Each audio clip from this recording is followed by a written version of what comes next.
for me, that was the most devastating thing in the world, because here she is, like, the most loving animal I've ever known, and she was just the light of our lives, and suddenly, through no fault of her own and nothing that we could see coming, here comes cancer and it takes her away, and like ends her life prematurely. And so I spent a long time being really, really sad about that. So that happened in June of 2015.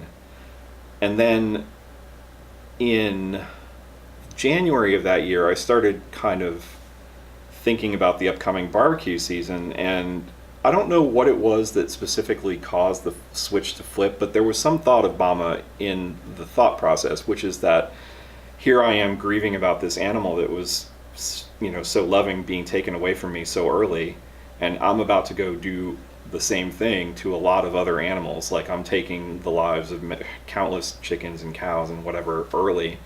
The lifespan of these animals is much, much longer than it is when they get into the food system, because they're killed young. You see in the grocery store young hen, and that's not an exaggeration. Like, a hen gets 90% of its lifespan taken away because of the factory farming system.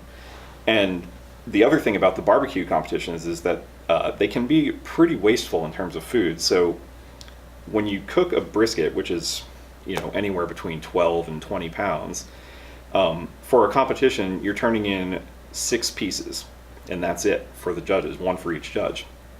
So that probably doesn't even weigh a pound, and then you've got however many other pounds of this animal that you've just kind of, most people try and give it away, but not all of it can get given away. There's only so many people, and everyone there is bringing their own briskets to cook. So at some point you're just wasting all this, all these animals for no good reason.